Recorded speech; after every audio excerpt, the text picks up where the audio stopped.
Title: I crash-landed on a medieval world and met a foxgirl warrior. Edward Grey had flown through storms before. He had crossed asteroid belts, threaded debris fields, and once, accidentally, drifted through the upper atmosphere of a dying gas giant while arguing with his ship's AI about navigation etiquette. But he had never seen space tear open like fabric. The anomaly. Lucy, Edward said, leaning back in the pilot's seat of the Vulpecula. Tell me you're seeing that. The AI's voice was calm. Too calm. I am. This is not charted space. This is not anything in known space. Ahead of them, the stars bent. Not moved. Not distorted. Bent. A black seam split the void itself, ringed with flickering light like reality was struggling to stay stitched together. Edward whistled softly. Well, that's new. Recommendation, Lucy said. Immediate course reversal. Edward checked the controls. Then the power flickered. Once. Twice. The ship lurched forward. Nope, he said. That's not great. The anomaly expanded like a slow breath. And the Vulpecula, despite every system screaming otherwise, was pulled forward as if the universe had decided it was time for them to stop existing where they were. The fall through nothing. There was no sound in space. But Edward would later swear he heard something like a deep, distant crack, as if reality itself had snapped under strain. The ship went dark. Then, light. Violent, blinding light. Gravity inverted. Stabilizers failed. The ship rolled through impossible angles as stars became streaks, then fragments, then nothing at all. Lucy's voice cut through static. We are no longer in map space. Edward gritted his teeth. That's your optimistic report? We are no longer in any known reference frame. I hate that answer more. The Vulpecula dropped. Not through atmosphere. Through something else entirely. Impact. The crash was not graceful. It was, in fact, spectacularly ungraceful. Trees exploded outward as a massive, sleek starship tore through the canopy of a dense forest, gouging a scar through ancient earth before finally grinding to a halt in a crater of shattered soil and smoking metal. Silence followed. Then birds. Confused birds. Edward lay in his seat for a long moment. Lucy? A pause. Then, I am functional. He exhaled. Good enough. He sat up slowly, checking systems.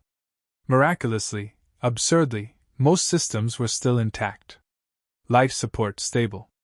Internal structure intact. Medical bay operational. Gravity systems fluctuating, but online. Edward blinked. We just survived a dimensional blender and the kitchen still works. The kitchen was over-engineered, Lucy replied. That's fair. The decision. They couldn't take off again. Not yet. Power distribution was unstable, and external hull stress from the anomaly had warped critical systems. Edward stood in the central corridor of the ship, 3 floors of quiet, humming luxury hidden inside a grounded starcraft, and made a decision. We stay hidden, he said. Lucy responded immediately. Recommendation: concealment is advisable. This region appears inhabited. Edward glanced toward the exterior feed. Primitive terrain. Dense forest. No infrastructure visible. Yeah. Let's not announce ourselves. Then he smiled slightly. But we're not staying a spaceship in the middle of a forest. That's asking for curiosity. The transformation. The crafting drones awakened with a soft mechanical hum. Edward walked through the ship's internal hangar bay as the drones descended like floating tools, projecting scanning light across every surface. Lucy, he said, let's make this less obvious. Define less obvious. Edward gestured toward the exterior hull. Stone house. Old world style. Something boring. A pause. This vessel is not boring. I know. That's why we're disguising it. The drones moved. Panels shifted. External plating reshaped. Nanotexture overlays spread like living skin. Metal transformed, layer by layer, into the appearance of aged stonework. Timber-like structural illusions formed along edges. Cracks and weathering patterns were simulated with absurd realism. Within hours, the Vulpecula no longer looked like a starship. It looked like a massive, ancient, slightly mysterious stone manor half swallowed by forest. Edward stood back, arms crossed. "That's actually kind of impressive." "It is structurally identical to the ship," Lucy said. "Only it now resembles a rural architectural anomaly." "That's exactly what I was going for." 2 days later, the forest settled into a rhythm. Edward adapted quickly, he always did. He explored the perimeter, ran diagnostics, set drones to passive scanning, tested atmosphere composition. Breathable. Clean. Too clean. Like the world hadn't been industrialized, ever. On the second day, he was cataloging local fauna when he heard it. A scream. Sharp. Panicked. Alive. Not animal. Not human. Something in between.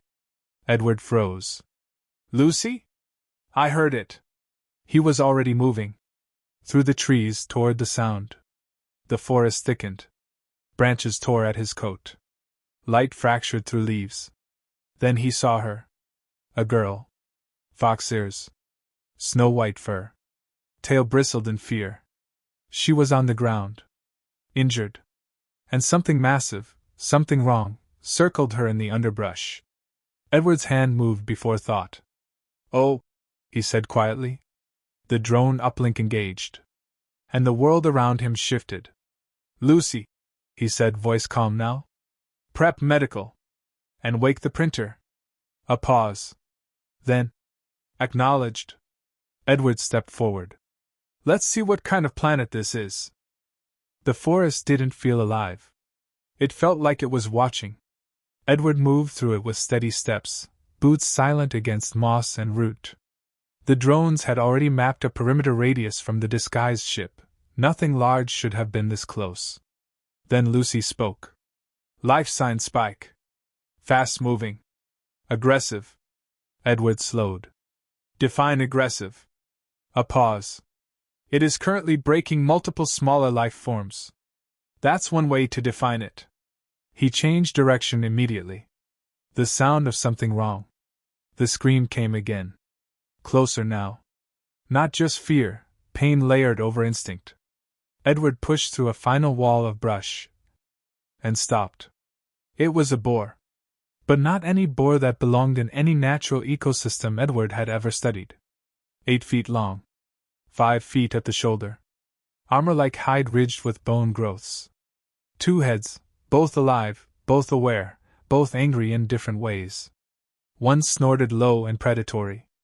The other clicked its jaw like a broken mechanism. And pinned beneath a fallen log and shattered earth.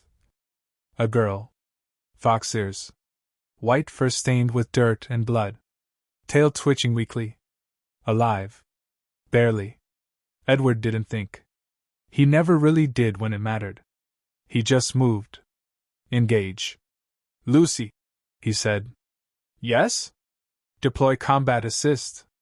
A soft mechanical click echoed through the forest. From his back, compact drones unfolded, hovering into position like patient metal predators waking up. Edward stepped forward. The boar noticed him instantly. Both heads turned. Silence for half a heartbeat. Then it charged. The impact moment. The ground shattered under its weight. Edward waited. Not fear. Timing. At the last possible moment, he drew the sword. It didn't look like much. Light frame. Clean edge. Almost elegant. The boar thought so too. That was its last mistake. Edward jumped. Not back. Not away. Forward. Gravity ignition. The sword activated mid-air. A low hum, then a sudden shift in space around the blade. The air itself seemed to tighten. Edward twisted his body once. The strike came down. And the world answered. The blade didn't slice. It collapsed distance under force. The first head of the boar vanished in a single motion, like reality had decided it no longer needed it. The second head barely had time to react before Edward landed, pivoted, and completed the arc. A second gravity slam strike. Silence. The creature collapsed in two separate directions at once. Aftermath silence. Dust drifted through broken sunlight. Edward stood still for a moment, sword lowered. Then he exhaled. Lucy? Threat neutralized. Good. He sheathed the blade. Then he looked down. The fox girl. She was still conscious. Barely. Wide eyes. Trembling breath. She had seen it all. The impossible movement. The weapon. The instant death of something that should have killed anything. Her ears twitched once. Then she collapsed fully into unconsciousness. Edward knelt immediately. No, no, don't pass out yet. He slid the fallen log off her carefully, strength controlled, precise, not brute. A foldable medical platform snapped open from a drone, unfolding into a hovering stretcher. He lifted her gently onto it. That's when he saw it clearly. Snow-white fur. Fox ears. A tail curled weakly against the platform edge. Yeah, Edward muttered. That's new. Medical scan. The drone flickered light over her body. Fracture left leg. Laceration torso. Right arm break. Severe concussion. Blood loss moderate. Edward's jaw tightened slightly. Can she survive? A pause. Without treatment, unlikely. With treatment, high probability of full recovery in 3 standard weeks. Edward nodded once. Get her to the ship. The carry home. The forest moved around him in silence as he carried her back. Not rushed. Not panicked. Controlled. Like this was just another system to fix. But his hand stayed steady under her shoulders the entire way. The stone ship. When they reached the disguised vessel, it rose from the trees like an ancient, forgotten manor. Stone walls. Weathered edges. Silent presence. If you didn't know better, you'd think it had always been there. Edward walked straight inside. Med Bay, he said. The doors opened without hesitation. Inside the ship. Clean. Bright. Quiet. The medical bay activated instantly, lights softening, platforms unfolding. Edward placed her down carefully. Doc, he said. The AI responded immediately. Medical unit online. Edward exhaled. What's her condition again? The scan repeated.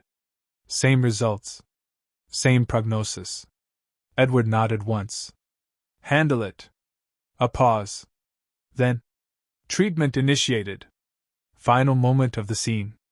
Edward stood there for a second longer, watching the stabilizing lights begin to pulse gently around her.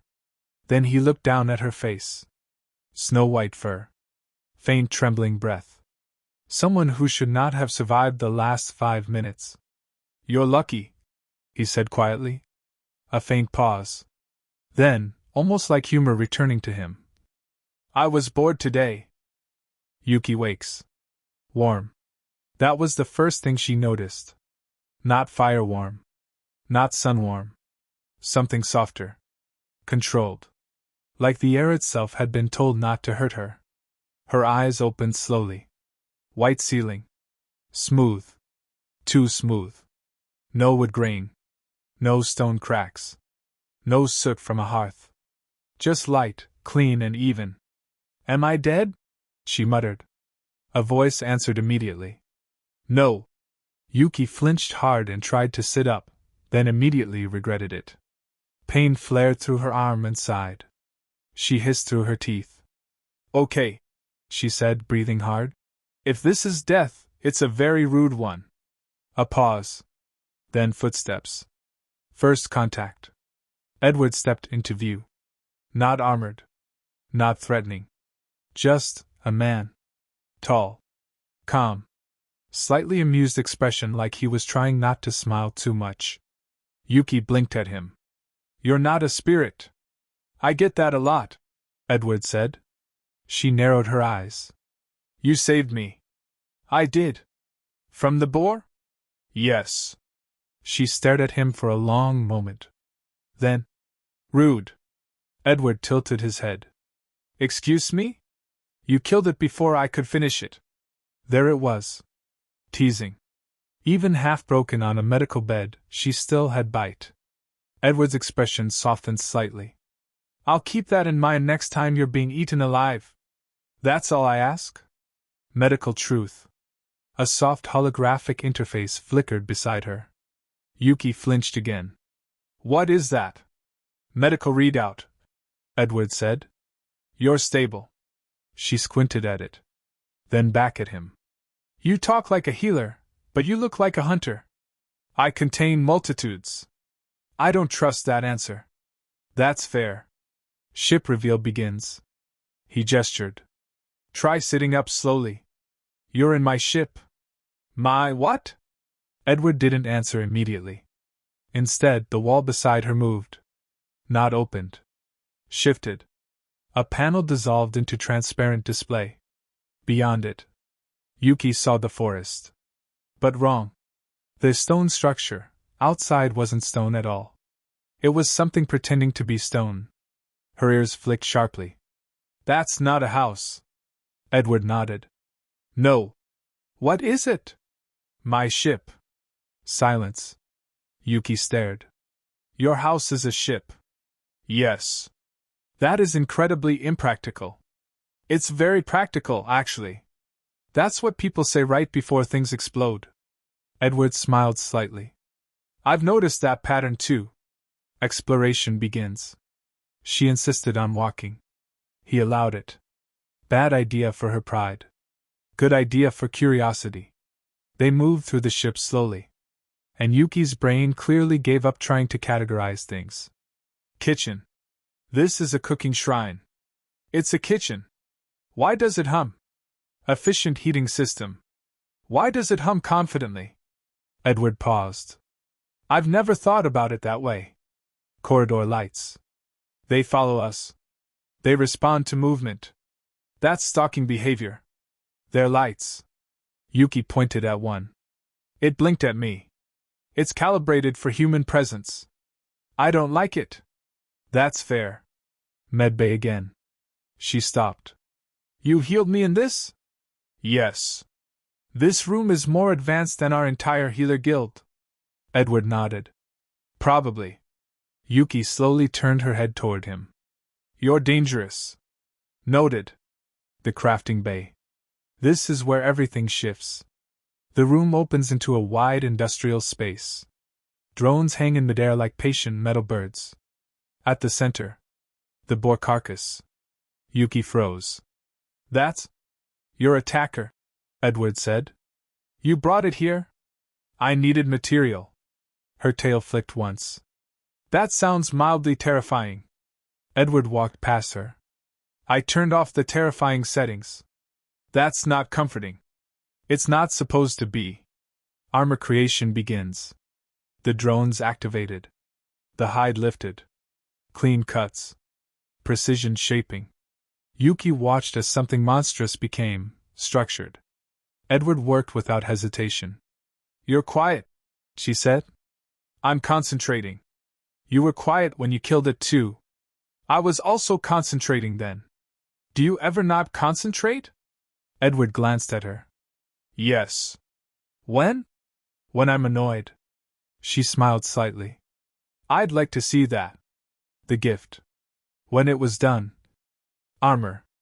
Black, reinforced, studded, shaped for movement. But then. Edward activated the spray. A subtle shimmer passed over it. The material shifted. Deepened.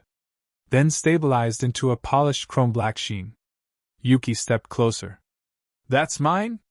Yes. She touched it carefully. It didn't feel heavy. It felt wrongly light. This is unfair, she said. Edward raised an eyebrow. To who? To everyone else. A pause. Then she smiled. I like it. Sword and shield. He placed them beside it. Sword balanced, elegant, deadly simple. Shield compact, responsive, engineered for reaction. Yuki picked up the sword. Tested it. Swung it once. It cut the air like it wasn't there. She blinked. Okay, she said slowly. That's cheating. Edward shrugged. I prefer engineering. Closing beat. Yuki looked at him over the blade. Her expression shifted, less teasing now. More thoughtful. Why are you doing this? Edward didn't answer immediately. Then, because you were going to die. That's not an answer. It's my answer. A pause. Then she smirked again. You're going to get yourself into trouble, human. Edward smiled faintly. I already did. I crashed into it. Yuki laughed once, quiet, real. And for the first time, the ship didn't feel empty. The village was loud in the way small places always are. Not chaotic. Just alive. Wood being cut. Metal being shaped. Voices calling across narrow paths between stone buildings.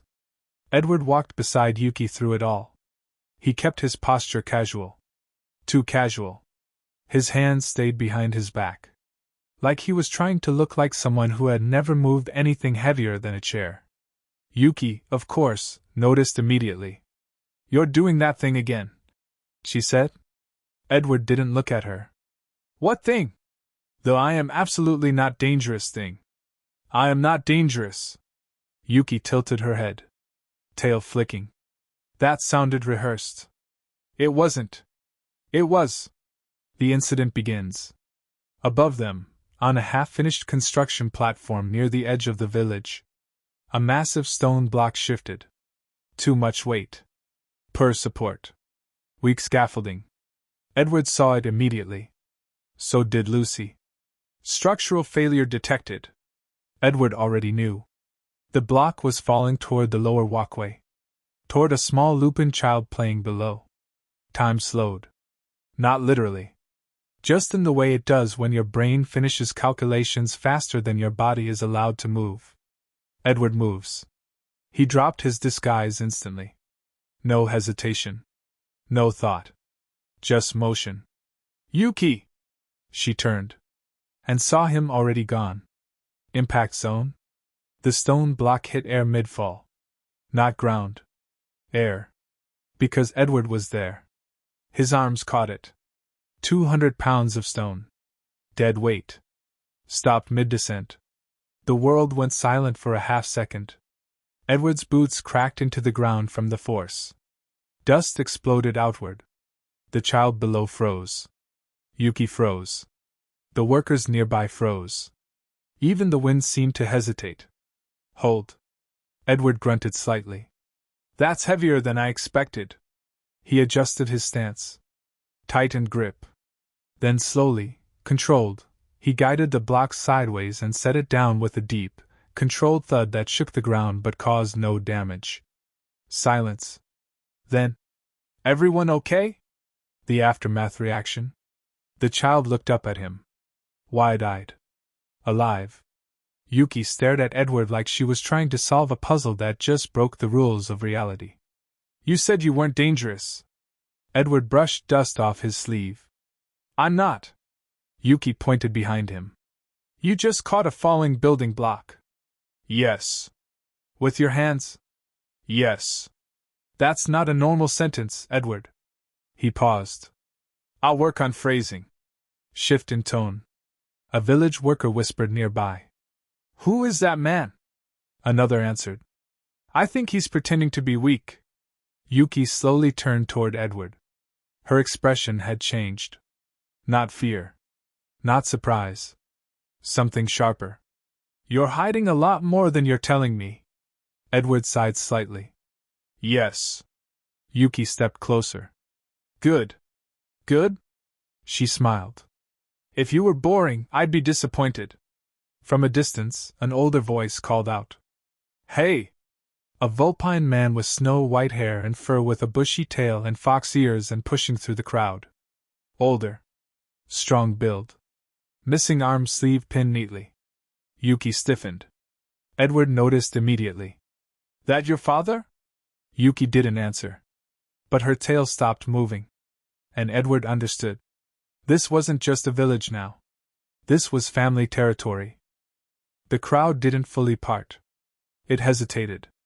That was worse. Edward noticed it immediately. The way conversations dropped mid-breath, the way hands paused on tools, the way eyes tracked him like he was a problem they hadn't decided how to solve yet. Not hostility. Assessment. Yuki stayed half a step behind him now. Unusual. That told him everything. The father appears. The man pushing through the crowd was older than Edward expected. Vulpine. Strong posture. Weathered fur. The kind of presence that came from years of responsibility carried without complaint. One arm's sleeve was empty. Pinned neatly. Not hidden. Not ashamed. Just part of his life now. His gaze locked onto Edward instantly. Not Yuki. Edward. Silence tightened. First words. "You're the one they're talking about," the man said. Edward nodded slightly. "That depends on what they're saying." A faint pause. "They say you stopped a falling stone like it weighed nothing." Edward glanced briefly at Yuki. She didn't interrupt. "It weighed something," Edward corrected. That earned him a long look. The judgment. The man stepped closer. Not aggressive, but firm. "I don't know what you are," he said. Edward met his eyes evenly. "That's fair. You're not from here." "No. You don't act like any traveler I've ever seen." "I get that a lot." The man's eyes narrowed slightly. "And my daughter trusts you." That landed heavier than anything else. Yuki shifted behind Edward. Just slightly. A tell. The man saw it. So did Edward. The turning point. Edward exhaled slowly. "I didn't come here to take anything from your people." The man didn't respond. Edward continued. "I also didn't plan to stay long enough to become someone you needed to worry about." A beat. But plans change. That got a reaction, small, but real. The man's posture tightened slightly. Good. Not approval. Acknowledgement. The missing arm. The man shifted. And Edward saw it clearly now, the adaptation. Balance adjusted over years. Strength redistributed. Life continuing forward without complaint. Still, the absence was there. A gap that never fully disappeared. Yuki noticed Edward looking. Her ears flicked. "Don't," she murmured quietly. But Edward wasn't looking with pity. He was calculating. Edward speaks. "You lost it in a fight?" The man stiffened slightly. "Yes." Yuki stepped forward half a pace. "Edward." He raised a hand slightly. Not stopping her. Just steadying the moment. "I can't grow it back," Edward said honestly. That made the man's expression harden slightly. "But," Edward continued, "I can replace what it used to do." Silence. Yuki blinked. "Edward." The man's voice sharpened slightly. "What are you talking about?" The reveal. Edward gestured toward the distant ship, the disguised stone structure beyond the trees. "I have something in there that can build things from raw material," he said. "That's not an answer," the man replied immediately. Edward nodded. "Fair." He paused. "It can build a limb that moves like yours did." The crowd shifted. Now fully listening. The man's expression didn't change yet, but something in his posture tightened. No machine replaces flesh. Edward didn't argue. Instead, "You're right." That surprised him. Edward continued. "But it can replace function." A pause. Then softer. "And give you back what you've been compensating for every day since you lost it." Yuki's interruption. "You're really doing this?" Yuki whispered. Edward glanced at her. "Yes." "Why?" Edward didn't look away from the man when he answered. "Because he didn't deserve to lose it permanently." That landed deeper than anything dramatic ever could. The father's test. The man finally spoke again. "If I say no?" Edward nodded once. "Then I won't force it." A pause. "And I won't bring it up again." That answer mattered. The man studied him longer now. Not as a threat. As a possibility. Decision. "Show me," he said. Yuki's breath caught slightly. Edward nodded. All right. He turned slightly toward Yuki. Come with us. Yuki blinked. Me? Edward gave a faint, almost teasing look. You don't trust me alone with your father, do you? She hesitated. Then. No. Edward nodded. Then let's go fix that. Closing beat. As they walked toward the ship together, Yuki between them, she leaned slightly closer to Edward and whispered, You're either about to become part of this family, or kicked into a river. Edward smiled faintly. I've had worse introductions. Yuki smirked. That sounds like a problem. Edward glanced at her. It usually is. Inside the ship, the med bay was quieter than usual. Not empty. Just waiting. The kind of silence that felt intentional. Edward stood near the central workstation, arms folded loosely, watching the prosthetic assembly rest in its docking cradle. The Vulpine father stood opposite him. Still. Controlled. Careful not to show expectation. But Edward had worked with enough injured people to recognize it anyway. Yuki lingered slightly behind her father. Unusually quiet. Even her tail had stilled. The device. The arm wasn't flashy. Edward had deliberately avoided that. No glowing seams. No unnecessary ornamentation. Just matte reinforced frame. Flexible synthetic muscle lattice. Sensory mesh lining. Joint system tuned for natural motion. Functional. Personal. Real. Lucy's voice was calm. Integration ready. Edward nodded once. Let's begin. The moment before. The father sat. Slowly. Not because he was unsure, but because this mattered enough to be treated carefully. Edward stepped forward. This won't hurt, he said. A pause. Then he added, But it will feel unfamiliar. The man gave a short hum. I survived losing it. I can survive getting it back. Yuki's ears flicked slightly at that. Edward didn't comment. He just began. Attachment. The docking interface aligned. Lock points engaged. Soft mechanical clicks, precise, deliberate. Edward adjusted calibration by hand. No rush. No spectacle. Just engineering done properly. The prosthetic sealed into place.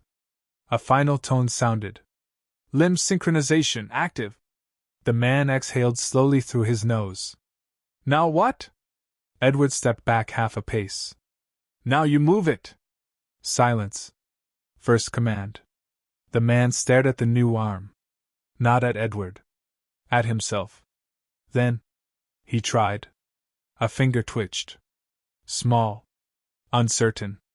Like waking up after a long sleep. Yuki leaned forward slightly without realizing it. Edward stayed perfectly still. The father's jaw tightened. He tried again. This time. The fingers responded. All of them. The moment it becomes real. The hand opened. Then closed. Open again.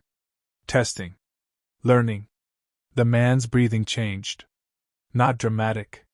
Just noticeable. Like something in him had been holding still for years without realizing it.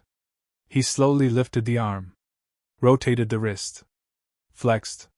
Paused. Silence that matters. No one spoke. Not even Yuki. The only sound was faint system hum, and the man's controlled breathing. Then, he placed the new hand against the edge of the table.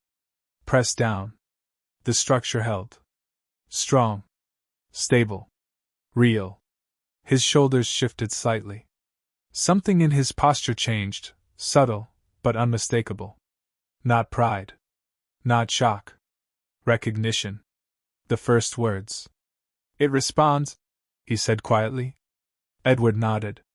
Yes. The man flexed his fingers again. Slower now. Careful. Like he didn't want to break the moment. It responds like mine did. Edward hesitated slightly. Close enough. That made the man glance up at him for the first time since the procedure began. A long look. Then, that's dangerous technology. Edward didn't deny it. Yes. A pause. And you gave it to me anyway. Edward met his gaze evenly. You needed it more than I needed to keep it hidden. Yuki breaks the silence. Her voice came softer than usual. Dad? The man turned his head slightly toward her. She looked at the new arm. Then at Edward. Then back again. Can you feel it? A pause. He flexed his hand once more. Slowly. Then answered honestly. Yes. Yuki's ears lifted slightly. Does it feel wrong? The man considered that. Then. No. That was the first crack in his restraint. Not emotion. Not yet. But something opening. The shift. He stood. Slowly. Testing balance. Then he did something simple. He lifted his arm. And placed his hand on Yuki's head. Just once. A father's gesture. Natural. Familiar. Real again. Yuki froze. Then closed her eyes for half a second. Her tail flicked once. Edward steps back. Edward quietly turned away slightly. Not out of discomfort. Out of respect. Lucy spoke softly in his ear. Emotional stabilization detected. Edward muttered under his breath. Yeah. I see it. Closing beat. The father looked at Edward again. This time, differently. Not suspicion. Not testing. Something steadier. You didn't have to do this. Edward shrugged slightly. I know. A pause. Then. But I wanted to. Silence followed. Then, finally. A small nod from the man. Not full trust yet. But something real had shifted. Final line. Yuki stepped closer to Edward as they left the med bay. Quietly she said, You just made my father owe you a lifetime. Edward glanced at her. I didn't do it for repayment. She smirked faintly. That makes it worse. Edward sighed. I'm starting to notice that's a theme around you. Yuki bumped his shoulder lightly. Good. Don't fix it. The news spread faster than Edward liked. Not because anyone shouted it. Because people noticed change. Then Frostdale walking differently. Not because his body had changed shape, but because something about how he carried himself had. That was enough. And by midday, the village was no longer pretending not to stare. Edward noticed it immediately as they stepped outside the ship. Whispers. Not fear. Not hostility. Something more complicated. Hope mixed with disbelief. Then, a voice cut clean through it. Warm. Controlled. Confident. Well? Edward turned. A Vulpine woman stood near the edge of the crowd. Older than Yuki, but not by much. Carried herself like someone who had learned how to manage chaos without letting it manage her. Bright eyes. Tail moving slowly behind her. She looked at Edward first. Then his arm. And smiled like she already understood too much. So that's the man everyone is panicking about. Yuki stiffened slightly. Mom. Edward immediately understood. Trixie Frostdale. She walked forward without hesitation. Not aggressive. Not cautious. Just direct. That was worse. She circled then once. Watched the arm move. Flex. Stabilize. Then she reached out and tapped it lightly. Feels real. Then nodded once. It is real. Trixie looked at Edward now. Her expression didn't change much. But her attention sharpened. And you built this? Edward nodded. Yes. From what? Materials I had. A pause. Then she smiled slightly. That's not an answer people like you usually give. Edward tilted his head. People like me? Trixie's ears flicked once. People who change things. That landed differently than suspicion. It was recognition. That was the moment everything shifted outward. If Ven's arm had been a private miracle, Trixie's reaction made it public validation. Villagers started talking openly now. Not whispering. Discussing. If Trixie Frostdale wasn't afraid. Then maybe they didn't need to be there. Edward noticed the change immediately. Lucy confirmed it softly. Social tension decreasing. Trust probability increasing. Edward muttered. I didn't even do anything this time. Yuki, standing beside him, smirked. That's the problem. The village calmed as evening set in. Fires lowered. Noise softened. The forest beyond the settlement became darker, heavier. Edward found himself outside the ship, sitting on a stone step that didn't belong to any building design he recognized. Yuki appeared a moment later. Of course she did. She always did. She sat beside him without asking. For a while either spoke. Eventually, You changed my father's life today, she said. Edward didn't look at her. I restored function. Not life. That's not what I meant. Silence again. Then she leaned back slightly. People are looking at you differently now. I noticed. They think you're important. Edward exhaled lightly. I just fixed something broken. Yuki glanced at him. That's exactly why they're worried. A pause. Then softer. You don't act like someone with power, Yuki said. Edward finally looked at her. What should I act like? She hesitated. Then smirked faintly. Less like you could stop a falling building with your hands. Edward sighed. That was one time. Yuki bumped his shoulder lightly. It was today. That got a small laugh out of him. A real one. Not controlled. Not measured. Just brief. From a distance, Trixie observed them. Not hidden. Not obvious either. Just present. Ven stood beside her. He's not what I expected, Ven said quietly. Trixie nodded slightly. No. A pause. Then. That might be the point. Yuki leaned slightly closer without thinking about it. Are you staying? She asked. Edward was quiet for a moment. Then. I think I already did. Yuki looked at him. Her expression softened just slightly. Good. Then, quieter. Because if you leave now, I'll have to find something annoying to replace you with. Edward glanced at her. I'm sure you'll manage. Yuki smiled. I always do. And somewhere behind them, in the growing quiet of the village, Ven flexed his new hand again. Not because he needed to, but because he could. And Trixie Frostale, watching all of it, finally said something almost to herself. This is going to change everything. Night settled over the settlement like a lowered breath. Fires dimmed.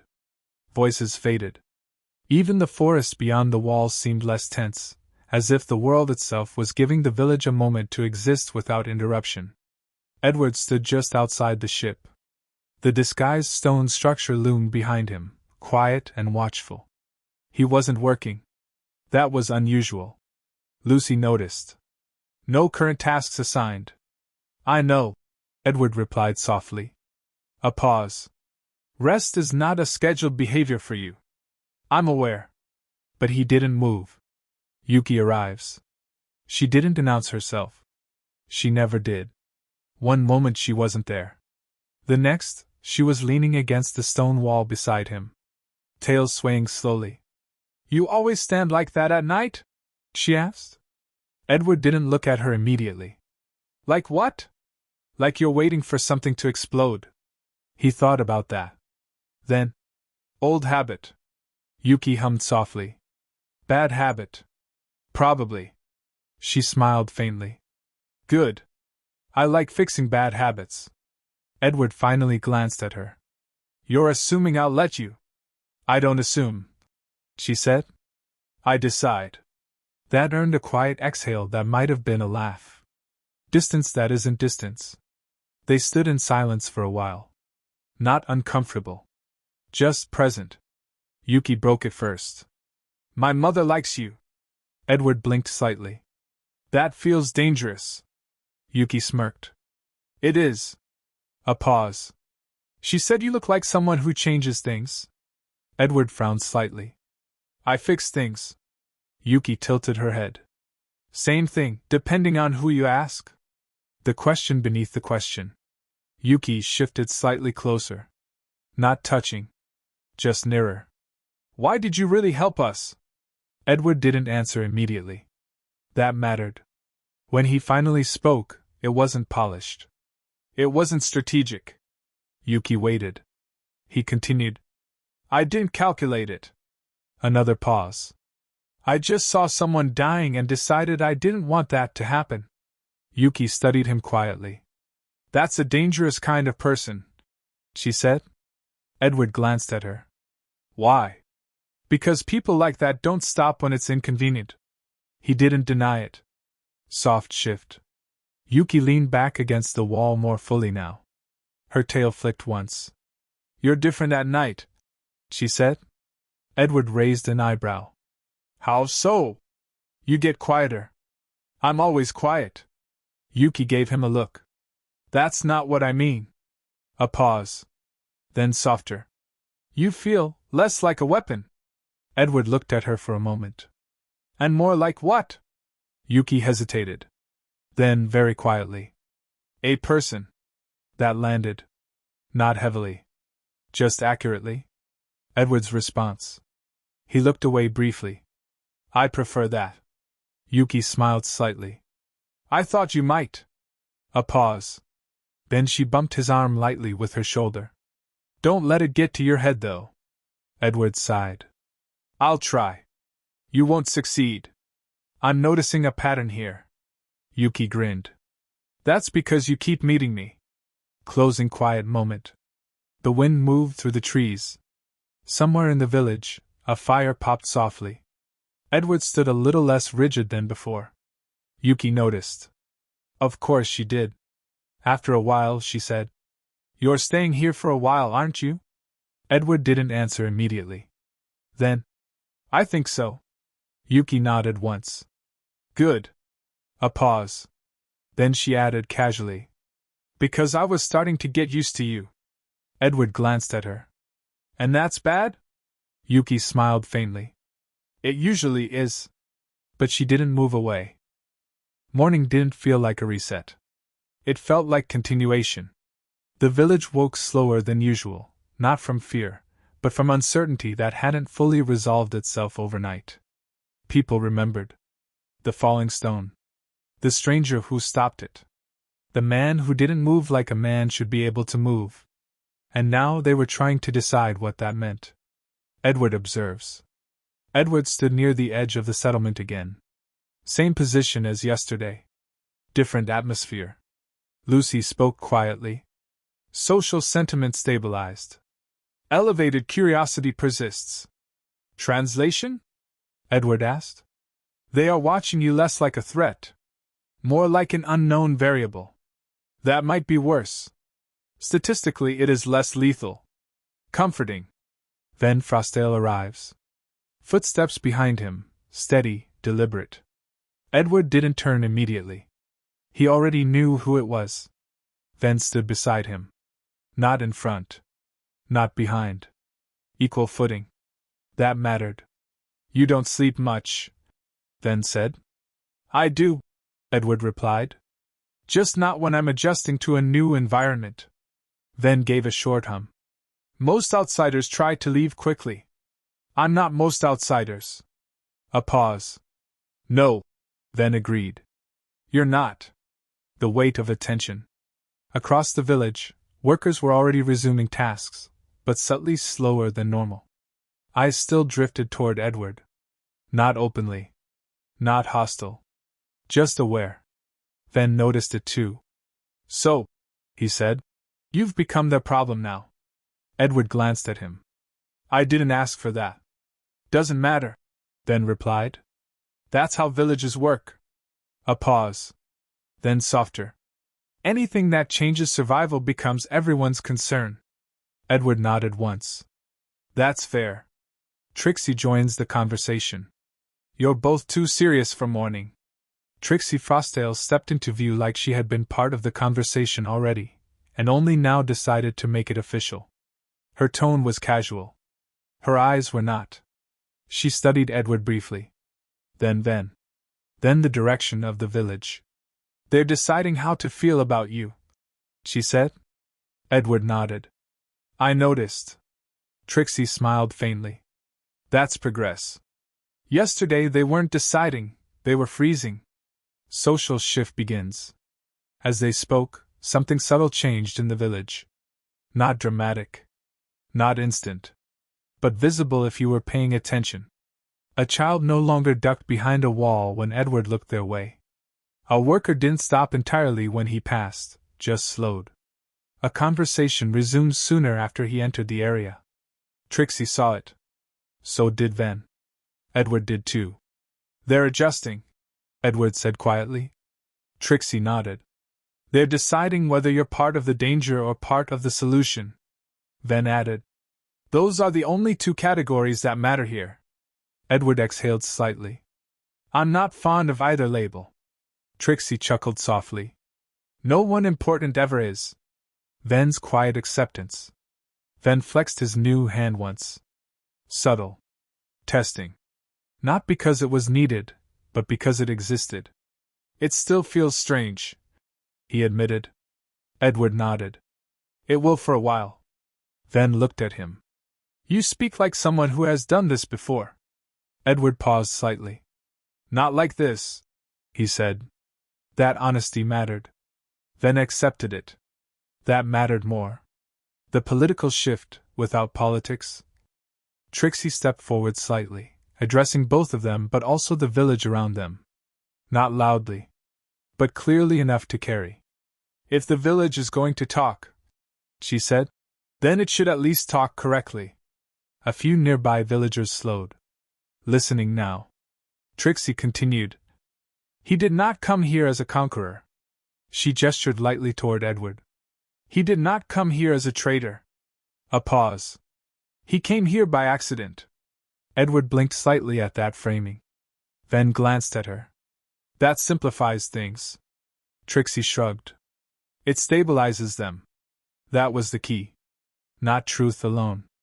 Manageable truth. Edward's position solidifies. By the time she finished speaking, the tone of the village had shifted again. Not fully trusting. Not fully open. But no longer drifting. Now anchored. Edward noticed the change immediately. Lucy confirmed it. Hostility probability reduced. Integration trajectory improving. Edward muttered. I didn't even do anything today. Ven gave him a sideways glance. That's part of the problem. Closing moment. Trixie stepped closer to Edward now, voice lower.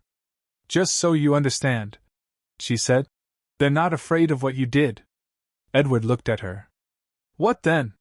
She smiled slightly. What you could do if you stopped pretending you're normal. A beat. Edward didn't respond. Because Ven added quietly. And whether you're choosing not to. Silence settled. Not uncomfortable. Just honest. Final beat. From a distance, Yuki appeared at the edge of the path. She saw all three of them together. Paused. Then smiled faintly to herself. So it starts, she murmured. And walked toward them. Morning came faster than anyone wanted. Not because of fatigue. Because no one slept deeply. Edward stood inside the ship, reviewing the data again. The projection of the creature rotated slowly, the embedded particulate highlighted. Yuki leaned against the console. You said it wasn't natural. It isn't, Edward replied. He adjusted the display. A crystalline structure appeared, small fragments embedded in tissue. Faceted. Faintly luminous. Yuki's ears lifted. I've seen those before. Edward glanced at her. Where? She pushed off the console, stepping closer. Alchemy shops. Rare ones. A pause. Very rare. Yuki pointed at the projection. They're made, not found, she said. You need specific materials. Hard to get. Dangerous to refine. Edward nodded slowly. So not something random. No, she said. Someone chose to make those. That narrowed things. A lot. Edward exhaled quietly. So we're not dealing with nature. Yuki met his eyes. No. Edward turned away from the display. Lucy. Yes, Edward. Lockdown protocol. Yuki tilted her head. That sounds serious. It is. Panels shifted slightly throughout the room. Subtle. But deliberate. All primary systems restricted to Edward Gray. Biometric authentication active. Yuki blinked. What does that mean? Edward looked at her. It means no one uses anything in here unless I allow it. A pause. Including you? Yuki crossed her arms. Rude. Edward didn't smile this time. It's necessary. She studied him for a moment. Then nodded once. Fair. Edward hesitated. Then added. Lucy. Secondary permissions. Specify user. He glanced at Yuki. Yuki Frostdale. She blinked. Wait, what? Authorization level? Edward thought for a second. Limited. Yuki put a hand on her hip. I don't like the word limited. Edward smirked faintly. You shouldn't. Lucy continued. Access granted. Medical emergency override. Internal navigation. Basic fabrication request review. Yuki paused. That's actually a lot. Edward shrugged. It's what I trust you with. That landed. Footsteps approached. Then entered the ship without hesitation. He was moving differently now. Not because of the arm. Because of decision. If you're going into the forest, he said, you won't go alone. Edward turned slightly. I wasn't planning to take a group. You're not taking a group? Then replied. I am. That wasn't a suggestion. Yuki smirked slightly. He does that. Edward sighed. I'm noticing. Trixie stepped in behind Ven. More composed than anyone else in the room. This isn't just about monsters anymore, she said. Edward nodded. I know. She gestured toward the projection. If someone is making those crystals, then someone is pushing the forest toward us. A pause. And next time, it won't be a test. That settled it. Edward crossed his arms slightly. I go in, track the source, confirm the origin. Ven shook his head. You go in, you don't come back alone. Edward raised an eyebrow. You volunteering? Ven flexed his new hand once. Yes. Yuki stepped forward immediately. I'm going too. Edward didn't argue. He just looked between them. Then nodded once. All right. Trixie didn't step forward. She stayed where she was. Grounded. I stay, she said. Yuki looked at her. Mom. Trixie shook her head slightly. If something goes wrong, this village needs someone who understands what's coming. She looked at Edward. And someone who can explain you. Edward gave a small nod. That's fair. Outside, the village had already begun preparing. Words spread quickly. Not panic. Not fear. Expectation. People watched as Edward stepped out of the ship. Now they weren't just looking at him. They were looking at someone leaving on their behalf. That was different. Yuki stood beside Edward as they prepared. Armor fitted. Weapons ready. She glanced at him. You always do this. Do what? Walk toward problems like they personally offended you. Edward adjusted his gear. Only when they actually do. She smiled faintly. Good. A pause. Then softer. Don't get reckless. Edward looked at her. I won't if you don't. She smirked. That's not a promise. Then stepped up beside them. Not dramatic. Just steady. We move carefully, he said. Edward nodded. Agreed. No rushing ahead. Edward paused. Mostly agreed. Yuki snorted. Trixie stood at the edge of the village. Watching them. Not worried. Not calm either. Balanced. She caught Edward's eye. Bring them back, she said. Not a request. A condition. Edward nodded once. I will. Final beat, into the forest. The three of them stepped past the village boundary. The forest waited. Still. Watching. Yuki's tail flicked once. You feel that? Edward nodded. Yeah. Then's voice came low and steady. We're being watched. Edward's expression hardened slightly. Good. A pause. Let's find out by what. The moment they crossed the boundary, the world shifted. The village faded behind them. Sound thinned. Even the wind felt cautious. Edward moved at the front. Yuki to his right. Then behind them, steady and aware. No one spoke about it. But the formation was deliberate. Edward slowed. Then stopped. Yuki noticed instantly. What is it? He crouched, brushing aside leaves. Tracks. Then stepped closer. Animal? Edward shook his head slightly. No. The prints were wrong. Too defined. Too intentional. Clawed, but upright. Yuki crouched beside him. Those aren't animals. Edward nodded. They're bipedal.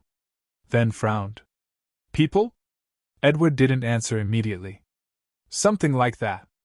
They followed the trail. And the deeper they went, the less it looked like movement. And the more it looked like control. Paths overlapped. Circles formed. Positions repeated. Yuki's ears lowered slightly. They're not wandering. Edward's voice dropped. They're patrolling. Silence followed. They found it not long after. A figure slumped against a tree. Tall. Lean. Scaled. A lizard man. Its body was still. But not untouched. Crystalline growths jutted from its chest and spine. Faintly glowing. Pulsing in uneven rhythm. Yuki's voice came quieter now. That's not armor. Edward stepped closer. Careful. No, he said. It's inside him. Then spoke low. This was done to him. Edward nodded. Yeah. Lucy's voice followed. Foreign crystalline structures detected. Signal resonance active. Yuki looked between them. He's not just dead, is he? Edward's expression hardened slightly. No. A pause. He was being used. That's when it happened. Not loud. Not visible. Just. The air tightened.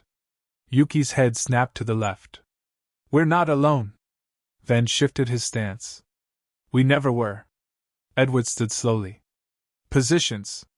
Movement. Fast. Controlled. Not beasts charging. Figures emerging. From behind trees. From shadows. From cover. 3 lizard men stepped into view. Alive. Armed. Eyes glowing faintly with the same crystalline pulse. One tilted its head slightly. Observing. Not attacking. Yuki's grip tightened on her sword. They're watching us. Edward didn't move. Yeah.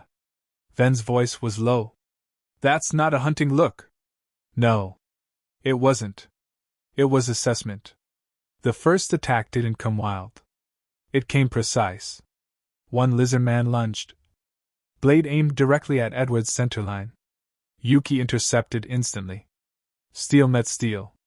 The impact rang sharp through the forest. They use weapons, she warned. Edward's expression didn't change. I see that. The other 2 moved. Not rushing. Flanking. Coordinating. Then stepped in to intercept one. His new arm caught the strike clean. Held. Stabilized. Then he countered. Controlled. Measured. Edward stepped forward. No hesitation now. No holding back, just control. One attacker came in low. Edward sidestepped. Caught the strike mid-motion. And drove the lizard man into the ground with overwhelming force. The impact cracked earth. But it didn't stop. The creature tried to rise again. Eyes glowing brighter. Yuki cut down another. But even as it fell, it twitched. They're not going down clean, she called. Edward activated his gravity field briefly. A precise pulse. The creature collapsed fully this time. They're being reinforced, he said. Then, just as suddenly as it began, the attack stopped. The remaining lizard men pulled back. Not fleeing wildly. Withdrawing. Disciplined. One paused at the tree line, looked directly at Edward, then disappeared into the forest. Silence returned. But it wasn't empty. It was aware. Yuki exhaled slowly. That wasn't random. Edward shook his head. No. Then stepped closer. They tested us. Edward nodded once. And they learned. Lucy spoke again. Signal source confirmed. Distance increasing. Yuki frowned. They're running? Edward's eyes stayed on the forest. No. A pause. They're reporting. Final beat. The wind moved again. But now it carried something different. Not peace. Not tension. Intent. Yuki stepped closer to Edward. So what now? Edward's voice was calm. But firm. Now we stop being the ones getting studied. A beat. And we find whoever's giving the orders. The village had started to breathe again. Not fully relaxed, but moving. Work resumed. Tools rang. Voices carried. Edward stood near a partially rebuilt section of outer wall, watching a group of workers struggle with alignment on a support beam. If you angle that brace 5 degrees inward, it'll distribute load better, he said. The worker paused. 5 what? Edward hesitated. Slightly less crooked. The man nodded immediately. Ah. Less crooked, I understand. Yuki snorted softly behind him. You're going to have to learn how to speak normal eventually. I am speaking normal. No, she said, stepping beside him. You're speaking annoyingly correct. Edward sighed. I've been accused of that before. Lucy's voice cut in quietly. Movement detected beyond perimeter. Multiple. Edward's posture shifted instantly. Not obvious. But Yuki saw it. What? She asked. Edward didn't look at her yet. Something's coming. Her ears flicked forward. Now she felt it too. The forest had gone still. Not quiet. Still. It happened fast. Too fast for the village to fully react. The tree line exploded outward. Not one creature. Several. Lean. Fast. Low to the ground. Wolf-like, but wrong. Too long. Too thin. Eyes reflecting light that didn't belong in daylight. Corrupted predators. A hunting pack. One of them cleared the outer boundary in a single leap. A villager barely had time to turn. Before Yuki moved. Sword out. Clean draw. She intercepted the creature mid-lunge. Steel met bone. The impact threw her back a step, but she held. Edward stops holding back. Edward stepped forward. No hesitation now. No pretending. Lucy. Combat assist ready. The drones deployed instantly, hovering into formation around him. The nearest creature lunged. Edward didn't draw his sword. He stepped into it. One hand caught its momentum midair. The ground cracked under his boots. Then, he slammed it sideways into the dirt hard enough to end the fight instantly. Yuki finished her opponent and turned. Just in time to see Edward launch another creature back into the tree line like it weighed nothing. She blinked. Okay, she muttered. That's new. Then she grinned. I like it. Another creature broke past the defenses. This one faster. Smarter. It circled. Looking for weakness. Yuki moved first. Not to attack. To force position. She drove it toward Edward. Left, she called. Edward didn't question it. Didn't hesitate. The moment the creature shifted, he was already there. Gravity gauntlet activated. A single punch. The air compressed. The creature dropped instantly. More came. But now, they weren't reacting. They were coordinating. Yuki. Speed. Control. Direction. Edward. Force. Finishing blows. Field control. They didn't need to speak anymore. Movement was enough. Behind them. Then stepped forward. His new arm flexed once. Then he joined. Not recklessly. Not to prove anything. Just, because it was his village. A creature lunged at a villager. Then intercepted. His new arm caught the strike. Held. Stabilized. Then he drove his blade forward with his other hand. Clean. Controlled. Effective. Trixie didn't rush in. She observed. Not passively. Calculating. Watching Edward. Not just what he did, but what he didn't do. He didn't overextend. Didn't lose control. Didn't escalate beyond necessity. That told her more than strength ever could. The last creature hesitated. Instinct finally catching up. This wasn't prey. This was something else. Edward stepped forward slightly. Not rushing. Not chasing. Just enough presence to make a point. The creature turned. And fled. The forest swallowed it again. Silence followed. Breathing. Heavy. Real. The village stood. Damaged. But intact. No one lost. That mattered. Yuki walked up beside Edward. Looked at him. Then at the cleared battlefield. You weren't even trying, were you? Edward exhaled slowly. I was trying not to break anything important. She stared at him. Then laughed once. You're ridiculous. Then approached. Not rushed. Not emotional. Just steady. He looked at Edward. Then nodded once. You fight with control. Edward nodded back. I try. That's why we're still standing. Trixie stepped closer now. Eyes sharp. Understanding complete. You're not the danger, she said quietly. Edward raised an eyebrow. What is then? She glanced toward the forest. Whatever made those things bold enough to come this close. Final beat. Yuki nudged Edward lightly. So, she said, smirking, you catch falling buildings and fight off monsters.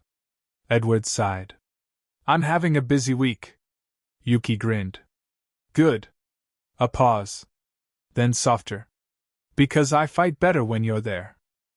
The adrenaline didn't vanish. It drained. Slowly. Like water sinking back into the earth after a storm. Voices returned first, low, controlled, checking, confirming. No one dead. That mattered. Tools were picked back up, but not to build. To repair. To reinforce. To prepare. Edward stood near the edge of the cleared area, watching the tree line where the creatures had disappeared. Lucy spoke softly. Threat temporarily neutralized. Unknown behavioral anomaly remains. Yeah, Edward muttered. I noticed. Then approached, wiping his blade clean. His new arm moved naturally now. Not perfect. But trusted. They shouldn't have come this close. Then said. Edward nodded. They were testing something. Then glanced at him. You say that like you've seen it before. I've seen patterns like it. That was enough explanation. For now. Trixie joined them, gaze sharp. Predators don't change behavior without reason, she said. Edward looked at the forest. Agreed. She crossed her arms slightly. So either something drove them, or something is controlling territory pressure, Edward finished. Trixie gave him a small, approving look. You think like a hunter. I think like someone who doesn't like surprises. Later. When the village had settled enough that people weren't watching every movement, Yuki found Edward again. Of course she did. He was sitting just outside the ship. Same place as before. Different weight in the air. She dropped down beside him without asking. You always come back here after something happens? Edward shrugged slightly. It's quiet. Yuki looked toward the village. They're talking about you. I assumed they would. Not like before. That made him glance at her. How so? She smirked faintly. They're arguing over whether you're a blessing or a problem. Edward sighed. That's not comforting. Yuki bumped his shoulder. It's better than unknown threat. That's fair. A pause. Wind moved through the trees again. This time, it didn't feel peaceful. Yuki's voice softened slightly. You could have left, you know. Edward looked at her. When? Any time. He considered that. Then, I didn't want to. That answer landed. Simple. Uncomplicated. Honest. Yuki looked away briefly. Her tail flicked once. Good, she said quietly.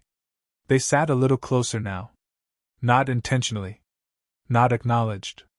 Just less space between them than there had been before.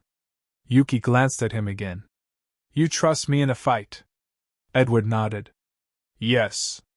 That came too easily to be anything but true. She blinked slightly. That was fast. Edward shrugged. You move like you know what you're doing. Yuki smirked. I do. I noticed. A pause. Then she added softer. I trust you too. That one mattered more. Edward didn't make a joke this time. Good, he said quietly. Lucy's voice interrupted. Not urgent. But precise. Edward. I recommend you review collected data from the creatures. He frowned slightly. Now? Yes. That tone meant something. Yuki tilted her head. That didn't sound like your normal friendly machine voice. It wasn't, Edward said, standing. They moved into the ship quickly. The med bay had already processed samples. A projection activated midair. The creature's internal structure rotated slowly. Yuki crossed her arms. That's not normal. Edward nodded. No, it's not. Lucy highlighted several areas. Foreign particulate detected within tissue. Define foreign, Edward said. Non-native molecular composition. Not organic. Not natural to this ecosystem. Silence. Yuki looked at him. What does that mean? Edward's expression shifted. Now fully serious. It means something changed them. Lucy zoomed in further. A pattern. Repeating. Embedded. Engineered. Signal resonance detected within particulate structure. Edward's eyes narrowed. That's not just contamination. Yuki's ears lowered slightly. What is it? Edward didn't look away from the display. That's control. The room went quiet. Different from before. Heavier. More focused. Yuki stepped slightly closer. So something out there made them attack us? Edward nodded once. Or pushed them to test the village. A pause. Then he added. And if it's testing? Yuki finished it. It's going to come back. Edward turned toward the forest beyond the walls. His posture had changed again. Not defensive. Not reactive. Decided. Then we don't wait for it. Yuki's expression sharpened. A small smile forming. Good, she said. Because I was hoping you'd say that. The moment they crossed into the ruins, the world changed texture. Not visually. Physically felt. The air grew heavier, like it carried memory instead of wind. Stone structures rose from the earth in broken silence, half-collapsed arches, shattered pillars, long-forgotten carvings worn smooth by time. Yet nothing about it felt dead. Edward slowed. Yuki noticed immediately. This place feels like it's breathing. Edward nodded once. Yeah. A pause. But not like a living thing. Then tightened his grip. Then what? Edward's eyes stayed forward. Like something still watching from inside it. Behind them, the forest line felt wrong now. Not dangerous in the normal sense. Controlled. Predatory. A low instinctual pressure sat in the air, making even sound feel cautious. Yuki's ears flicked slightly. Something is out there. Edward didn't look back. I know. Then frowned. Beasts? Edward answered quietly. Not just beasts. A pause. Something is guiding them. They found the first bodies near a broken stone path. Not scattered like a hunt. Placed. Lizardmen stood in still positions along the ruins, some kneeling, some standing, all facing outward like silent sentries. Further in, orcs lingered in loose formation, heavy weapons resting low, but eyes alert. And deeper still, monstrous beasts with unnatural behavior, pacing in controlled arcs rather than wild movement. Yuki slowed. They're not acting like separate groups. Edward nodded once. No. A pause. They're all reacting the same way. Then narrowed his eyes. To what? Edward's answer was quiet. Presence. A low vibration rolled through the ruins. Not sound. Not wind. Something deeper, felt in the bones more than heard. The beast stopped moving. The lizard men lifted their heads slightly in unison. Even the orcs shifted attention toward a single direction. Yuki stiffened. That's new. Edward exhaled slowly. No. A pause. That's the first thing that's been here the whole time.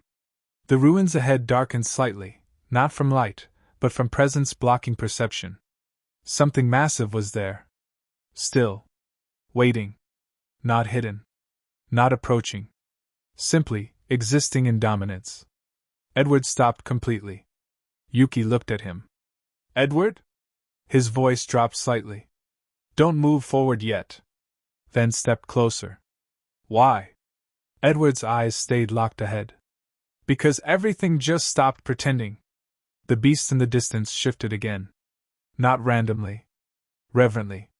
Even the lizard men lowered slightly in posture, not kneeling, not worshipping, but acknowledging. Like gravity had become heavier in one direction. Yuki swallowed slightly. They're responding to it. Edward nodded once. Yes. A pause. That's why everything here is organized. Then frowned. Organized? Edward corrected softly. Centered. A sound rolled through the ruins. Low. Deep. Not loud, but absolute. It didn't echo. It filled space. The lizard men stepped aside slightly. The orcs halted. The beasts went still. Yuki's grip tightened. That's it, isn't it? Edward didn't answer immediately. Then, yes. The pressure intensified again. Stone dust shifted slightly from old cracks. A shadow moved above broken arches, not rushing, not descending, just repositioning itself within the ruined skyline. Then, it revealed itself. A dragon. Massive beyond simple scale. Not roaring. Not announcing. Just looking. And everything in the ruins aligned toward it naturally. Edward stepped forward slightly now. Not into attack range. Into understanding range. So you're the reason everything here behaves like this? The dragon's eyes fixed on him. No immediate response. Only observation. Yuki moved slightly beside Edward. It's not just a monster. Then muttered. It's a king. Edward corrected quietly. It's the center. The beasts began to reposition subtly. Not attacking. Not retreating. Clearing space. Creating an open arena around the ruins' broken core. A circle forming without intention. Or rather, with shared intention. Yuki noticed. They're making space for something. Edward nodded once. Yes. A pause. For this. Everything stopped. No movement. No sound. Even wind felt paused. The dragon held its position above the ruined center. Watching Edward. Measuring. Deciding. Edward lowered his stance slightly. Gravity field subtly stabilized around his weapon. This is it. Yuki exhaled once. Finally. Then stepped into position behind them. Let's end it clean. The dragon's gaze sharpened. And the ruins held their breath. Edward raised his sword slightly. Lucy. Combat readiness engaged. The dragon moved. The moment Edward raised his sword, the world changed pressure. Not sound. Not light. Expectation. The ruins didn't feel empty anymore. They felt like an arena that had finally remembered why it existed. Yuki stood slightly to his side, blade already drawn. This is it. Then shifted his stance behind them. No turning back now.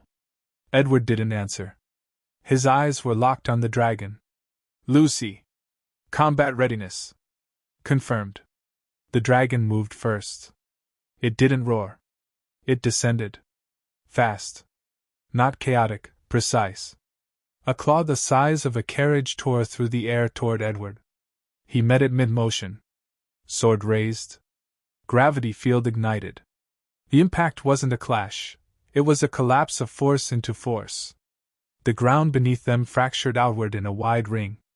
Yuki slid back half a step, bracing. "That's insane," Ven grunted.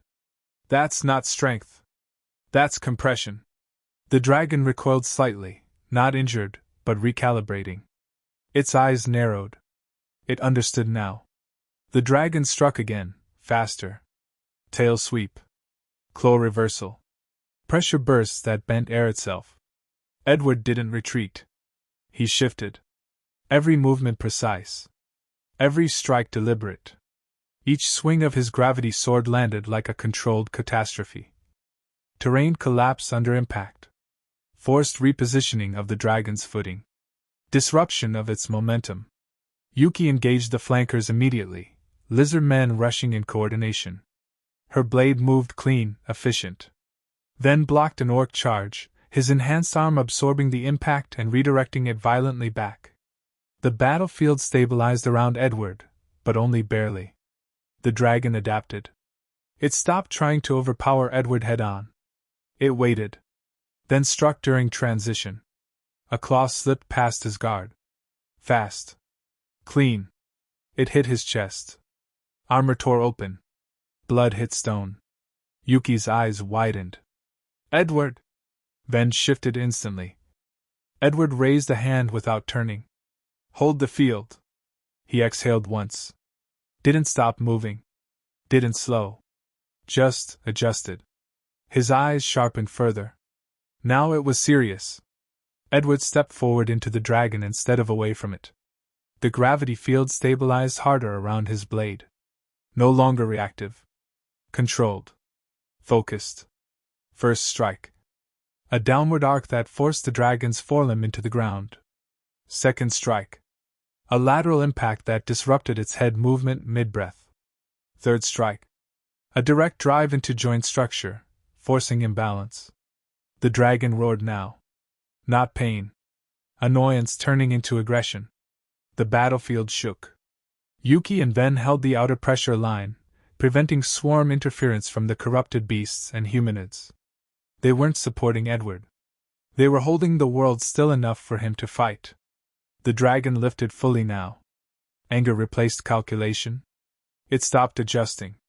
It began overwhelming. Pressure waves rolled through the ruins. Stone cracked beneath force alone. Edward staggered slightly for the first time, but did not fall. He wiped blood from his chest wound, never breaking eye contact. "Still here." The dragon lunged. Full body force. Edward met it head-on. One exchange. 2. 3. Each impact louder than the last. Each strike from Edward heavier than physics should allow. The ruins beneath them began to fail structurally. The dragon committed fully. One final overwhelming charge. Edward stood still. Yuki's voice cut through. "Edward!" He didn't respond. Gravity fields spiked to maximum stabilization. Everything narrowed. No distraction. No hesitation. Just outcome.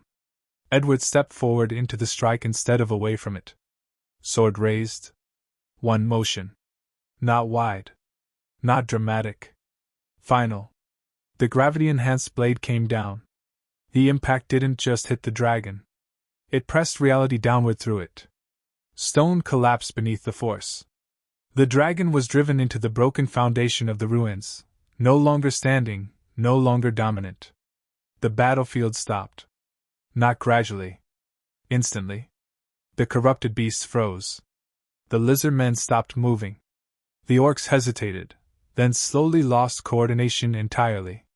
The influence was gone. Yuki stood still for a moment. It was holding all of them together. Then looked around. And now nothing is. Edward lowered his sword. Chest wound visible. Breathing controlled. It was the anchor. The dragon was not dead. But it was no longer what it had been. Pinned. Broken in dominance. Its eyes moved slowly. Focused on Edward. Not hatred now. Recognition. You are not of this place. Edward looked down at it. No. A pause. But I'm the one standing in it now. Silence. No reply. Only acceptance of outcome. Final beat. Yuki stepped closer to Edward. You're bleeding. Edward glanced down. I noticed. She frowned slightly. That should have slowed you. Edward exhaled faintly. It did. A pause. Then a small, tired smirk. I just didn't stop. Then shook his head. That's the problem with you humans. Edward turned slightly. Yeah? You keep going when you should fall over. Edward looked back at the ruins. Worked out this time. For a few seconds after the dragon fell, everything stopped. No movement. No sound. No pressure in the air. Just stillness. Yuki's voice came quietly. Is it over? Edward didn't answer. His eyes were already scanning the edges of the ruins. No. A lizard man twitched. Then another. An orc staggered, shaking its head like waking from a nightmare. The organized pressure that once held them together was gone. And what replaced it was worse. Instinct. Rage. Survival. Yuki's ears lowered. They're not controlled anymore. Then tightened his grip. That's not better. Edward nodded once. No. A pause. Now they fight like animals. This time. They didn't hesitate. Orcs and lizardmen surged together. Not in perfect formation like before. But not chaotic either. Shared instinct drove them. Shared aggression. They moved as one wave. Toward the only 3 targets left standing. Yuki stepped forward. Here they come. Then shifted beside her. Then we halt. Edward stood in place. Wounded. Bleeding. Still completely steady. Stay close, he said. The first wave hit hard. Yuki moved fast, cutting through the front line, her blade flashing in tight arcs. Then took the brunt of the heavier hits, his arm catching strikes and throwing attackers back with controlled force. Edward fought and measured strikes, not wasting motion. Every swing of his gravity sword crushed anything that got too close. Each hit landing with overwhelming force. But the numbers didn't stop. They kept coming. Orcs and lizardmen alike. Edward stepped back half a pace. Not retreating. Deciding. Lucy. Yes, Edward. His voice stayed calm. Remove all remaining hostiles. A brief pause. Confirmed. The 5 drones shifted instantly. Their movement changed from support to precision elimination. They spread outward, forming a controlled perimeter. Then, plasma fire. Fast. Accurate. Relentless. Orcs fell mid-charge. Lizardmen dropped before their strikes landed. No wasted shots. No hesitation. Within moments, the swarm thinned. Then broke. Then ended. This time, nothing moved. No twitching. No second wave. No lingering threat. The ruins finally went quiet. Yuki lowered her sword slowly. Okay. A breath. Now it's over. Then exhaled. I'll believe it this time. Edward didn't speak. He turned instead. Toward the dragon. The massive body lay half sunken into broken stone. Still. But not trusted. Edward walked toward it without hesitation. Yuki frowned slightly. Edward? He didn't answer. He raised his sword. Then brought it down. Once. Twice. Again. Each strike carried crushing force, driving through scale and bone. He didn't stop until the head went completely still. No breath. No movement. Nothing. Final. Edward lowered his sword. Looked at the body. Then said, almost casually, "This will make good armor." He glanced toward Ven. "For me and you." Ven blinked once. Then gave a small, approving nod. "That's one way to think about it." Yuki stared at both of them. "You two are unbelievable." Edward glanced back at her slightly. "Waste not." Edward looked back at the dragon briefly. Then, almost as an afterthought, "You think dragon meat's edible?" Yuki froze for half a second. "You're serious?" Then crossed his arms, thinking. "If it doesn't poison you first, probably." Yuki shook her head. "We just killed a dragon and you're talking about eating it." Edward gave a faint smirk. "Seems like a missed opportunity if we don't." Then, he swayed slightly. "Just a fraction." Yuki noticed immediately. "Okay, no. That's enough." She stepped closer. "You're bleeding more than you think." Edward glanced down at his chest. "Yeah." A pause. "Probably." Then added dryly. "You fought a dragon for 10 minutes after getting hit." Edward exhaled faintly. "Felt shorter." Yuki looked toward the exit. "We're done here." Edward nodded once. "Yes." No argument. No delay. He turned toward the path back. "Let's go." The walk back felt different. The pressure was gone. The forest no longer felt controlled. Just quiet. Uncertain. Yuki stayed close to Edward the entire way, watching him carefully. Then kept watch behind them. The drones followed overhead, silent once more. When the disguised ship came into view, it felt like stepping out of another world. Yuki let out a small breath. "I really like this place." Edward gave a faint smirk. "Good." The moment they entered, Edward didn't argue. "Document. Severe trauma detected. Immediate treatment required." Yuki stepped aside as the system took over, still watching him. Then crossed his arms nearby. "You pushed too far." Edward lay back as treatment began. "Noted." Final beat. Yuki leaned slightly against the wall, arms crossed, eyes on him. "You always do that?" Edward glanced at her. "Do what?" "Keep going when you're already hurt." A small pause. "Yeah." She shook her head slightly. But there was a faint smile there. "Idiot." Edward closed his eyes as treatment started. "Still here?" She didn't hesitate. "Yeah." A softer pause. "I am." The hum of the medical systems was soft, steady, controlled. A complete contrast to the chaos they had just left behind. Edward lay on the treatment platform, chest partially exposed as the medical systems worked, light passing over the wound, sealing, repairing, stabilizing. He wasn't asleep. Just still. Yuki stood near the doorway at first, arms crossed, watching. The room stayed quiet long enough that it became noticeable. Edward opened one eye slightly. "You can sit, you know." Yuki didn't move right away. "I know." A pause. Then she walked over anyway, pulled a chair closer, sat down beside him. "Just making sure you don't try to fight anything else." Edward gave a faint smirk. "I think I'm done fighting for today." For a moment, neither of them spoke. The machines worked quietly. Then Yuki leaned forward slightly, elbows on her knees. "You scared me." Edward glanced at her. "That wasn't the plan."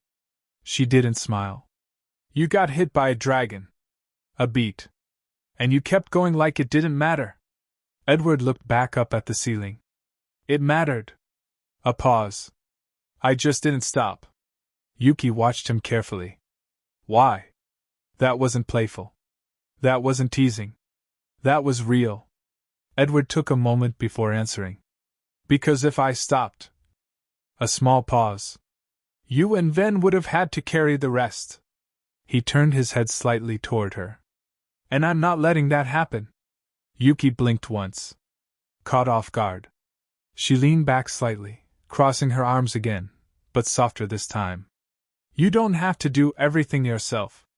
Edward gave a faint exhale. "I know." A pause. "But I can."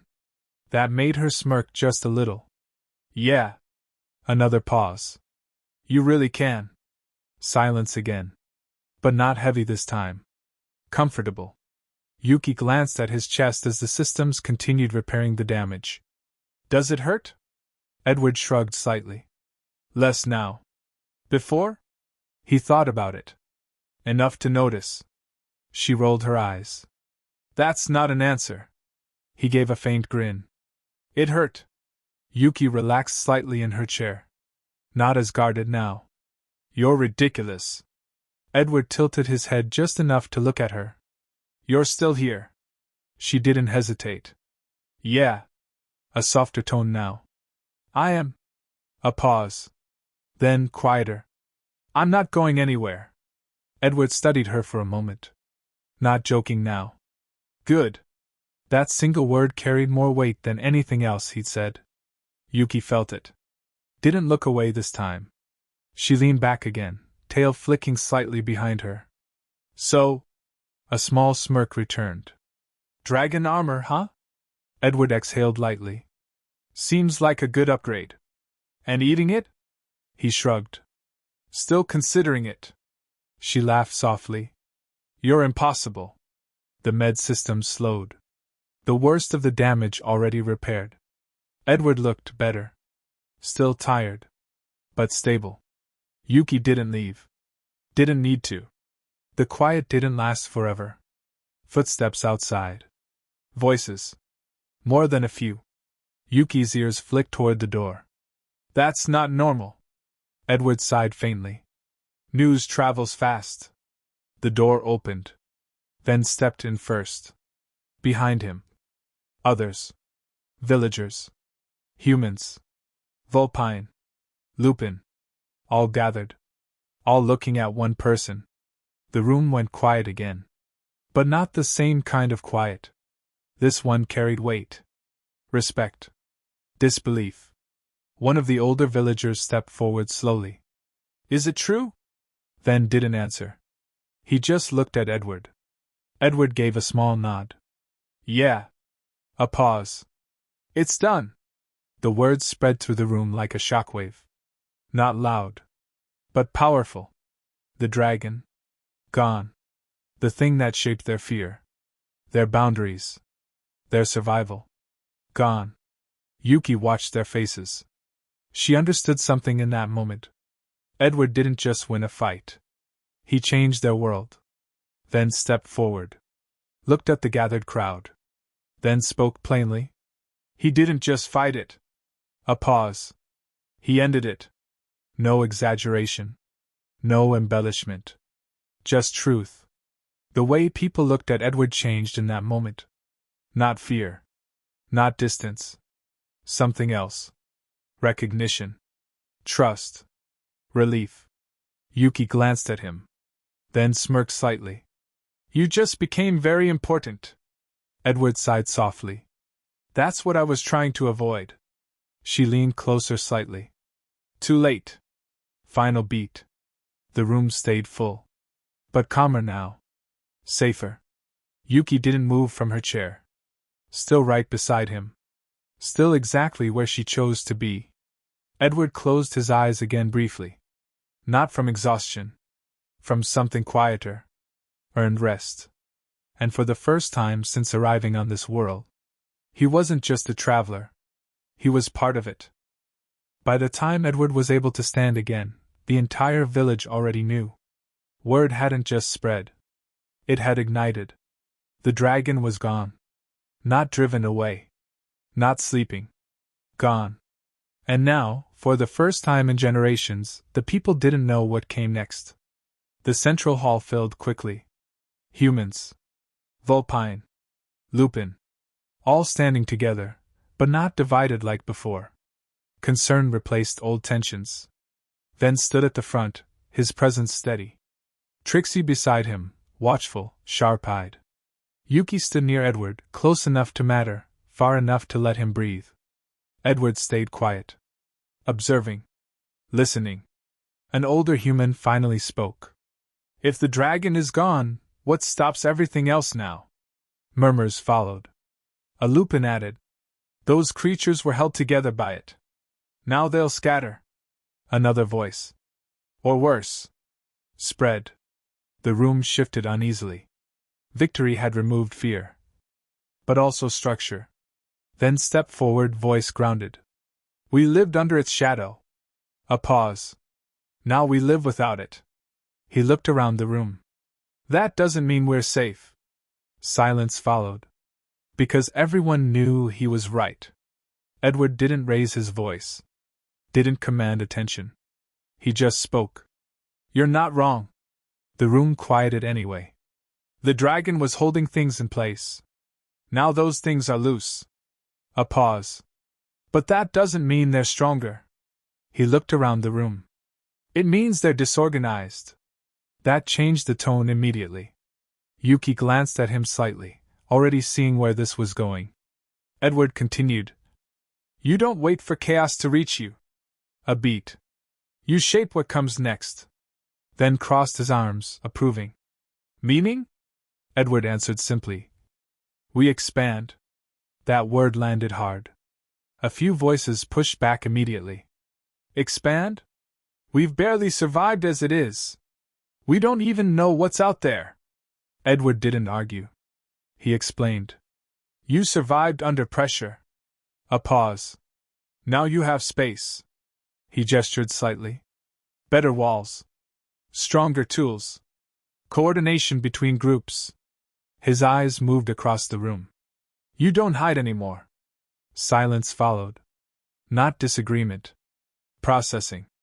Trixie stepped forward slightly, calm but firm. He's right. All eyes turned. Fear kept us small. A pause. But fear is gone now. She looked at the gathered people. So what do we replace it with? No one answered immediately. But they didn't need to. Then looked at Edward. You're not from here. Edward nodded once. No. But you're already shaping it. A pause. So say it clearly. Edward didn't hesitate. We build something stronger.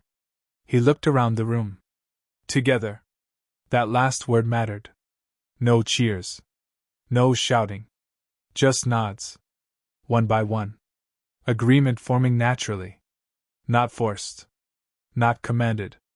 Chosen. Yuki watched it happen. Then glanced at Edward with a small, knowing smile. Told you. He exhaled faintly. Yeah. The village settled slower than usual. Not out of fear. Out of thought. Everything had changed. And everyone felt it. Edward stepped outside the ship later that night. The air felt different. Lighter. Open. For the first time since arriving. The world didn't feel like it was watching him. Could get used to this. He muttered. Same. Yuki's voice came from behind him. He didn't turn immediately. You should be resting. She walked up beside him anyway. So should you. A small pause. Neither argued. They stood side by side, looking out over the quiet village. No tension. No urgency. Just calm. Yuki spoke first this time. You changed everything today. Edward shrugged slightly. It needed changing. She looked at him. That's not what I meant. He glanced at her. She held his gaze this time. No teasing. No deflection. You didn't just fight for us. A pause. You chose us. That landed differently. Edward didn't look away. Yeah. Simple. Honest. Enough. Yuki stepped just a little closer. Not dramatic. Not forced. Just natural. Good. A small pause. Then softer. Because I'm choosing you too. That was new. Different. Real. Edward blinked once. Caught slightly off guard for the first time in a while. That's so? She smirked faintly, but it didn't hide the truth. Yeah. A beat. Try not to die next time. He gave a quiet laugh. I'll keep that in mind. Neither moved away. Neither needed to. The distance between them was gone now. Not physically. Emotionally. Final beat. Yuki leaned lightly against his arm. Not asking. Just doing. You're stuck with me now. Edward glanced at her, a small smile forming. Yeah. A pause. I figured. They stood there together. Watching a world that had just begun to change. And this time, neither of them was alone in it. Edward woke slowly. For once, no alarms, no urgency, no immediate threat. Just quiet. He sat up, testing his body. The pain was still there, but muted. Manageable. "I'll take it," he muttered. Lucy's voice came calmly. "Good morning, Edward. Recovery at 82%. Recommend reduced strain." Edward swung his legs off the bed anyway. "Noted." "Ignored?" A small pause. "Lucy, process the dragon. Clarify request." Edward stood, stretching slightly. "Full breakdown. Materials, scales, bone, everything usable." A beat. "Understood. Beginning conversion." Deep within the ship, the fabrication systems came alive. The dragon, once a force of fear, was reduced, refined, and repurposed. Not wasted. Never wasted. Hours passed as Edward moved through the process, guiding final outputs. Then, 2 sets of armor finished printing. Black. Sleek. Layered in natural dragon scale plating. Flexible, but visibly powerful. Edward picked one up. "Yeah." A faint smirk. "That'll do." He activated the molecular strengthening spray. A fine mist coated both sets. The scales darkened slightly, subtle, but denser. Stronger. Harder than anything the village had ever seen. Edward equipped his own set. The armor settled onto him like it belonged there. Not bulky. Not restrictive. Just right. "That's new," Lucy responded. "Structural integrity increased significantly." Edward nodded. "Good." He picked up the second set, carefully packed into a reinforced container. "Let's go." The village noticed him immediately. Not just because he was Edward, but because of what he was wearing. Black dragon scale armor. Subtle shine. Unmistakable presence. Conversation stopped. People stared. Not in fear. In awe. Edward ignored most of it. He had somewhere to be. He found Ven near the training grounds. The older Vulpine looked up. And froze for half a second. "That's new." Edward walked up without slowing. "Yeah." He handed over the box. "For you." Ven frowned slightly. "What is it?" Edward shrugged. "Open it." Ven opened the container. And went still. Inside. Black dragon scale armor. Built for him. Balanced. Powerful. Real. He didn't speak for a moment. Then, "You're serious?" Edward nodded once. "Figured you earned it." Then looked at the armor again. Then back at Edward. "This is more than a gift." Edward smirked faintly. "Don't overthink it." A pause. "We're going to need good armor." That landed. Ven closed the box slowly. "Then I'll wear it." Next stop. The Engineering Guild. Edward walked in without ceremony. "Got something for you." Within minutes, a group had gathered. Curious. Skeptical. Hopeful. Edward laid it out simply. Asphalt formulas. Concrete mixture ratios. Cement processing. Rebar reinforcement concepts. At first, confusion. Then realization. Then excitement. One of them spoke. "This changes everything." Edward nodded. "Yeah." A pause. "That's the idea." He didn't need to look far. She found him first. "Okay, what is that?" Edward turned slightly. "Armor." Yuki walked around him, inspecting. "No, I mean, what armor?" He smirked. "Dragon." She stopped. "You're kidding." "Nope." A pause. Then her grin slowly spread. "That's actually amazing." Edward looked at her. "Got something else to show you." Her ears perked slightly. "Better than dragon armor?" He shrugged. "Depends." A pause. "You like flying?" Minutes later, they stood inside the ship again. Yuki crossed her arms, watching him. "All right. I'm curious now." Edward moved toward the fabrication systems. "Lucy. Begin project." Confirmed. The printer came alive again. Larger this time. More complex. Frame structures formed first. Sleek mechanical bodies shaped like horses. Then plating. Joint systems. Gravity cores. Stabilization arrays. Everything assembled piece by piece. Yuki watched the entire process. Completely still. No way. Edward leaned casually nearby. Way. Two fully formed mechanical horses stood before them. Elegant. Powerful. Metallic bodies with subtle glow lines running through them. Not machines in appearance, but something between machine and creature. Yuki walked closer slowly. These are ours? Edward nodded. Yeah. A pause. They fly. She turned to him instantly. They what? He grinned slightly. Fly. A beat. Fast. Yuki stared at him. Then back at them. Then back at him again. You're serious? Always.